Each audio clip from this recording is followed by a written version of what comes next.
Hi, everyone. Welcome to Everyday Real English from Real Life podcast. Welcome to the deep dive. Today, we're tackling something that, well, it seems so simple on the surface, right? But it holds a surprising power.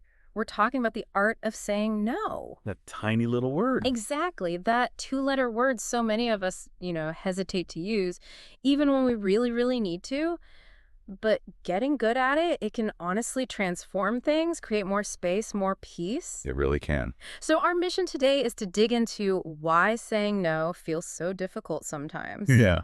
And then really get practical. Look at confident, graceful ways you can decline requests in English. We're aiming to pull out insights that you can actually use, like today. Absolutely. Practical tools. And hey, as we go through this, if you find this helpful, please take a second to like, subscribe, maybe share this deep dive. Someone you know might need this skill too. Good point. Okay, let's unpack this.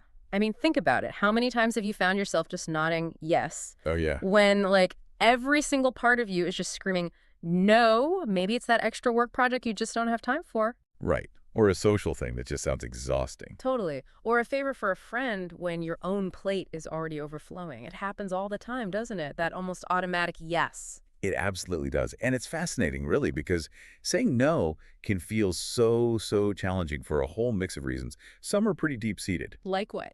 Well, one big one is cultural differences. Think about it. Yeah. In lots of cultures, being polite means being indirect. Right. You hint around it. Exactly. You give vague reasons, avoid a flat-out refusal because a direct no might come across as harsh, maybe even rude. Mm-hmm. But then, in many English-speaking cultures, politeness is key, yes, but so is clarity. People often expect you to be clear. So it's a balancing act. Politeness and directness. Precisely. And that can be tricky, especially if you're navigating different cultural norms. Makes sense. And beyond culture. Oh, then you've got the big emotional barriers. Yeah. We worry, right? We don't want to hurt someone's feelings or let them down. Yeah, the guilt factor. And this is where it gets really interesting because learning to say no isn't just about avoiding feeling awkward or managing your schedule better. It's actually vital. It really is. And when you do that consistently, it's massive for limiting stress and preventing burnout.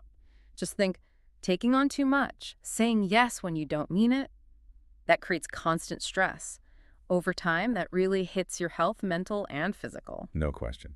And there's another piece, reducing resentment. Ooh, that's a good one. Yeah, because if you keep saying yes, but inside you're thinking no, you start to resent the person asking. Silently, maybe, but it damages the connection. And chips away at it. Exactly.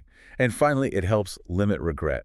Saying no to stuff that doesn't fit your goals or values, that frees up precious time and energy for what really matters to you. Let's just say a bigger yes to your own priorities. So it's not selfish, it's actually strategic. It is. And what's interesting, maybe surprising, is that some studies suggest people who set clear boundaries, who can say no sometimes, are often seen as more reliable. Really? How so? Well, it suggests that when they do say yes, they genuinely mean it. They've considered it, they have the capacity, and they'll likely follow through. It can build trust. Huh. I hadn't thought of it that way. Okay, let's try that out. Can we do some examples? Yeah, let's do it. Okay, say, a friend invites you to something. A personal invitation. How would that sound? You could say something like, oh, thanks for thinking of me. That sounds nice. I actually already have plans that evening, but I'd love to join next time. Okay, see? Appreciation first. Thanks for thinking of me. Brief reason. Already have plans. Positive future. Love to join next time. Kind, but totally clear. Exactly. What about at work? Your boss asks you to take on, another project. Okay, maybe. I appreciate you thinking of me for this project. Right now, though, my schedule is really packed with the Johnson report. And honestly, I just don't have the capacity to take on anything more and do it well. Yeah. Maybe I could share some resources that might help instead. It's just context. Exactly. Context, not a defense. It helps them understand without you feeling like you have to argue your case. Okay, this framework is great. Now, what about specific words or phrases? Sometimes just having the right phrase ready makes all the difference. Absolutely. Having some go-to phrases in your toolkit can make you feel much more confident. Let's hear some. Okay, here are a few key ones. They're pretty versatile. I'll say each one slowly and clearly. Then I'll pause just for a moment so you can repeat it out loud. Practice how it sounds, how it feels. Perfect. Listener, get ready to practice. Okay, first one. I'd love to help, but I can't right now. Boss? Your turn. meaning this shows you're willing in spirit, but just currently unable. Softens it nicely. Example, I'd love to help, but I can't. Right now I've got this deadline. Good one. Next. Thanks for thinking of me, but I'll have to pass. Pause. Your turn. Meaning, great for invites or offers, shows appreciation, but declines politely without needing lots of detail. Very common. Example, thanks for thinking of me for the party, but I'll have to pass this time. Keep them coming. I'm not available this time, but maybe next time. Pause. Yeah. Your turn. Meaning, declines for now, but keeps the door open. Shows goodwill for the future. Example, I'm not available this time for coffee, but maybe next time our schedules align. Nice way to keep the connection. I really appreciate it, but I need to say no. Pause. Yeah. Your turn. Meaning, this one's more direct, but still grateful. Clearly states your boundary. Example, I really appreciate you offering me that extra task, but I need to say no right now. Direct and polite. Okay. I don't have the capacity to take this on. Pause. Your turn. Meaning, explains your limits without oversharing why. Professional. Clear. Example, Yeah. I don't have the capacity to take this on right now. My plate is just too full. Capacity is a great word there. Last one. This doesn't work for me. Meaning, simple, direct, focuses on your needs or schedule. Good for specific timings or arrangements. Example, sorry, Tuesday for dinner just doesn't work for me. Okay, those are fantastic, super useful phrases to have ready, but let's be real. What happens when someone pushes back? The pushy situation. Yeah. We've all been there. You say no politely, and they just don't accept it. They keep asking, maybe try to guilt you. How do you handle that without being rude but still holding your ground? That's a really important question. Yeah. The absolute key here, avoid maybe language if you truly mean no. Don't say, I'll think about it. Exactly. Or maybe next time, if you know there won't be a next time for this specific thing. Those phrases, well, they give an opening. They invite the person to keep pushing. Because it sounds like you might change your mind. Precisely. Instead, you need to be clear and kind and just gently reiterate your no. You might need to repeat it, perhaps using slightly different words. Like how? You could say something like, I understand you're asking again, and I appreciate your persistence, but I really need to stick with my original answer. I know it might be disappointing, but I simply can't manage it right now. So firm, but still polite. Exactly. It maintains the boundary clearly, but without aggression. Remember, a kind, clear no is actually more respectful in the long run than a wishy-washy maybe that just leads to confusion or frustration. That makes a lot of sense. Okay, another tricky situation. Sometimes life just happens, right?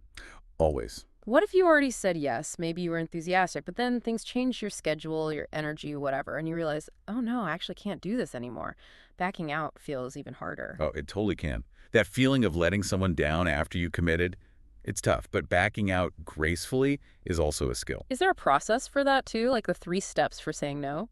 Kinda, yeah. Maybe 4 steps for backing out gracefully. First, apologize sincerely just once, but make it heartfelt. And I'm so sorry, but usually works. Okay, sincere apology. Step 1. Second, briefly explain what changed. Again, briefly. No need for a soap opera. Just convey that circumstances are genuinely different now. Something unexpected came up, or my schedule changed. Got it. Brief reason for the change. Third, offer an alternative, if possible. This shows you still care and want to help, even if you can't do the original thing. Can you suggest someone else? Can you help in a smaller way? Offer an alternative. Makes sense. And fourth, express appreciation for their understanding. Thank them for being flexible. Thanks so much for understanding. Apologize. Explain briefly. Offer alternative. Express appreciation. Okay, can we have an example? Say, you promised to help with a school event. Sure, you could say, hi, person's name. I feel really terrible about this, but I need to back out of helping with the big sale on Saturday. I'm so sorry, but my work schedule just changed unexpectedly, and I honestly won't be free like I thought I would be. Would it be helpful if I asked Sarah if she could take my spot? Or maybe I could bake something and drop it off beforehand. Then finish with, thanks so much for understanding. That sounds really reasonable. It's honest, apologetic, proactive with the alternative. Takes a sting out of it. Hopefully. It's about respecting the commitment you made, even while needing to change it. And that brings us to some common mistakes people make when trying to say no or even backing out. Things to avoid. Definitely. First one, as we touched on with backing out, over-apologizing. Say I'm sorry 10 times. Makes it sound less sincere, maybe? Yeah, or like you're overly guilty or trying too hard. One genuine apology is usually enough. Second mistake, giving way too many details. The long, rambling excuse. Exactly. It often sounds like you're making excuses, not giving reasons, and sometimes it just gives people things to argue with. Keep it brief and simple. Good advice. What else? Third big one, being unclear or too indirect, especially in English-speaking contexts. While you want to be polite, being vague can just lead to confusion. They might not even realize you said no. Right, so clarity, kindness, but definitely clarity. Clarity with kindness is the goal. Okay, this is all great in theory. Let's make it real. Can we hear how this might actually sound in a conversation, like a mini role play? Yeah, let's do it. It helps to hear it in action. We'll run through a couple of scenarios. One of us will make a request. The other will use one of these strategies to say no politely. Sounds good. Listeners, pay attention to how the phrases and the framework sound in context. Okay, I'll go first. Scenario 1. Work request. Hey, I know your plate is probably full, but would you possibly be able to help me out with this new report? It just landed on my desk. It's pretty urgent, and I'm absolutely swamped right now. Oh, wow, another report already. Gosh. I appreciate you thinking of me for that, and I totally get being swamped. Yeah. But honestly, I really don't think I have the capacity to take that on right now. My schedule is just jam-packed with the Johnson report. I'm right in the middle of it. Maybe. Could I share some templates or resources that might speed things up for you? Or perhaps we could quickly brainstorm who else might have some bandwidth. Okay, that was great. You acknowledged, appreciate you thinking of me, being swamped, gave a clear reason, don't have capacity, jam-packed with Johnson report, and offered alternatives, share resources, brainstorm. Perfect. Okay, my turn to ask. Scenario 2, personal invite.